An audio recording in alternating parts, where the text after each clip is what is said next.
So Dr. Burkhoff, thank you for joining us. You gave a fantastic grand rounds, and when we were thinking about experts to bring in and thinking of heart failure and the challenges, we knew right away you were the person to come in and speak about heart failure with preserved ejection fraction and the hemodynamics, and more importantly, what we need to move the field forward. So thinking back, I'm very interested in what factors influenced you in the beginning to pursue cardiology and pursue heart failure. Wow, that's a great question. I was actually interested in heart failure from a very early age, at least in cardiology. And believe it or not, it was Christian Barnard, when he did the first heart transplant in 1968, I believe. Right. I was 10 years old, and it completely fascinated me. Yeah. And from that point on, I knew that I wanted to do cardiology, and I thought that it was like the most fascinating thing I had ever, I mean, I was only 10 years old, but I just realized that something struck me very, very early on. And I was fortunate enough to meet him once or twice before he passed away. So that was, I was very interested from a very, very early age. So you knew early on? Yeah, there was never any question about it. Fantastic. Yeah. Thinking back upon those whom have influenced you or mentors, and certainly you've mentored many, and that relationship's key, I think, to many of us. Whom do you identify as your main mentors? Oh, I've had several. I've been very fortunate on the mentoring side, and I having a mentor is one of the most critical things for developing a career, I think, in academic medicine. My first mentor was Kiichi Sagawa. So I was, when I started at Hopkins, was searching for a cardiology lab to work in. And I was very lucky that I happened across the work that he was doing, and he accepted me, to come in right away out of college.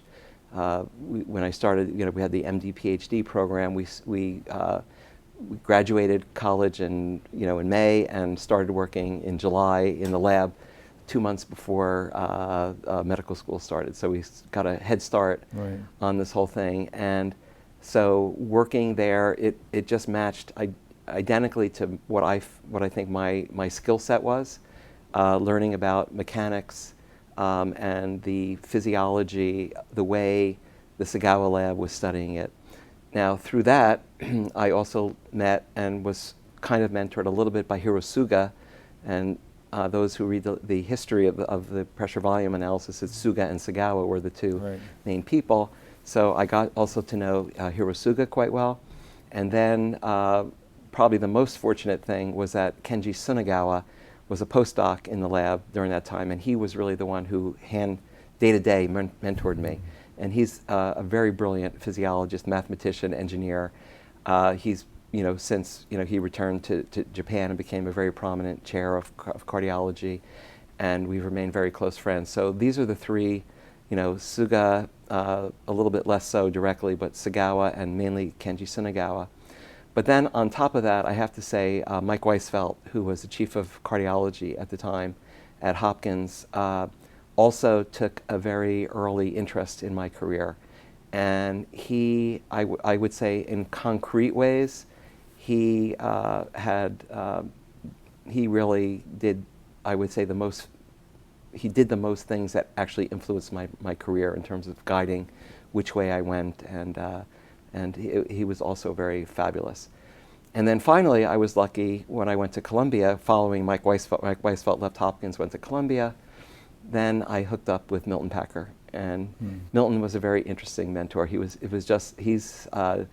just wonderful to be around because he's so smart, and he just has 1,000 ideas all the time, and he's always involved with many things. So working with Milton for the 10, 12 years that we worked together was really also very important.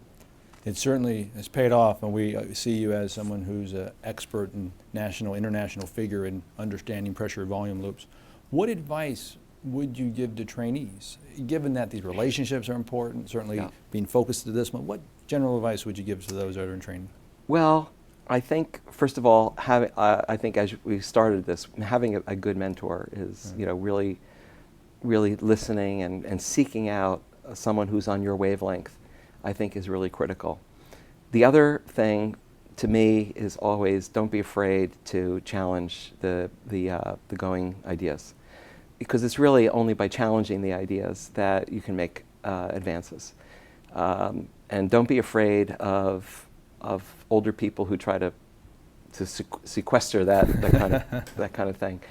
The other thing, at least just to be more specific about heart failure, is there was really a big push away from understanding physiology and hemodynamics in particular over the last 15 years, and that unfortunately I think came about because of the success of PCI. It used to be the interventionalists who were really the hemodynamicists. PCI comes along, and then that kind of dropped out of sight, and then also all the negative press about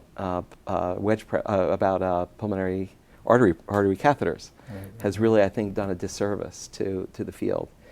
I think understanding hemodynamics matters in heart failure, and especially as we talk about devices, there are so few people now around that understand hemodynamics at a profound level.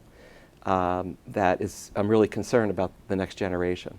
So we really need people who have the kind of level of understanding that I have of hemodynamics, and then others that we've talked about that are kind of carrying the torch, but there's not enough. And so a lot of what I'm trying to do now is to focus on education and just getting people excited about hemodynamics. Can be fun, but it really matters. And when we start talking about the discussions about temporary acute support devices like ECMO and transvalvular pumps like the Impella and these things, the hemodynamics really matter in terms of how these therapies are going to be understood and appropriately integrated into clinical practice. And we need development of appropriate guidelines for their use, for their indications, and for how to manage patients who are on these. And it's really a lot about hemodynamics, which people do not have a good understanding of at this time. Right. And as a heart failure specialist, hemodynamics are key. Speaking about hemodynamics and education and closing these knowledge gaps brings us to the Harvey app. Mm-hmm. And certainly this has been key. Can you, for our viewers, just comment on where you see the Harvey app today, and most importantly, where you see it, let's say, in 5 years? Yeah.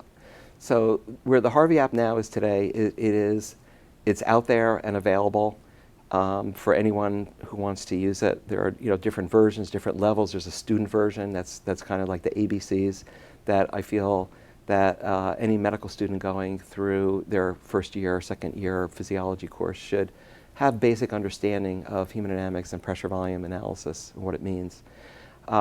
There's a more advanced version that has different levels and different levels of complexity that you can build on. And the companion books, try to bring the reader through the complexity of the hemodynamics one step at a time. And we're now in the phase now where we're writing additional books on, we've now written the basic physiology books, we've written an advanced physiology section.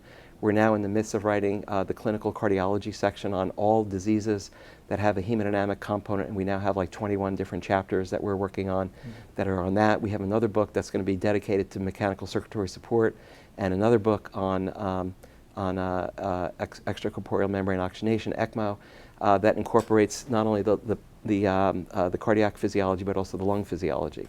So these things there's parts existing, and they're going to be available within the next year or so, these other components.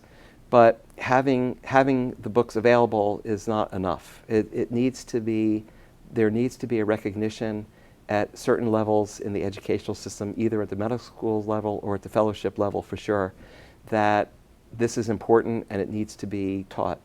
And now, as you know, when physicians going through training are so focused on studying for boards, they only really study detailed things that they know are going to be on the boards. So at this point, this stuff is not really a focus on the boards because it hasn't really infiltrated into clinical practice. But on the research level, without this kind of deep understanding, it's going to be difficult to move forward, I think. Or it's going to it would slow progress. I think we could really enhance the progress if people incorporate this kind of thinking and knowledge into their research. But also, I think we're going to find that it does matter in clinical practice, and hopefully these will eventually make it their way into the curricula, either at the medical school level or at the fellowship. And in terms of the fellowship level, it's not just cardiology. It's cardiac surgery, it's thoracic surgery, it's anesthesia. Anesthesia is a big place. Right. The anesthesiologists have grabbed onto Harvey as much as the cardiologists. Intensive care, it's relevant for intensive care management. So it's broad. It's not just about cardiogenic shock or cardiology or heart failure. It's much more broad. Well, your commitment to education and pushing forth this field is very, very much appreciated. Getting back to today's talk at Grand Rounds with heart failure with preserved ejection fraction and the potential role for device therapy.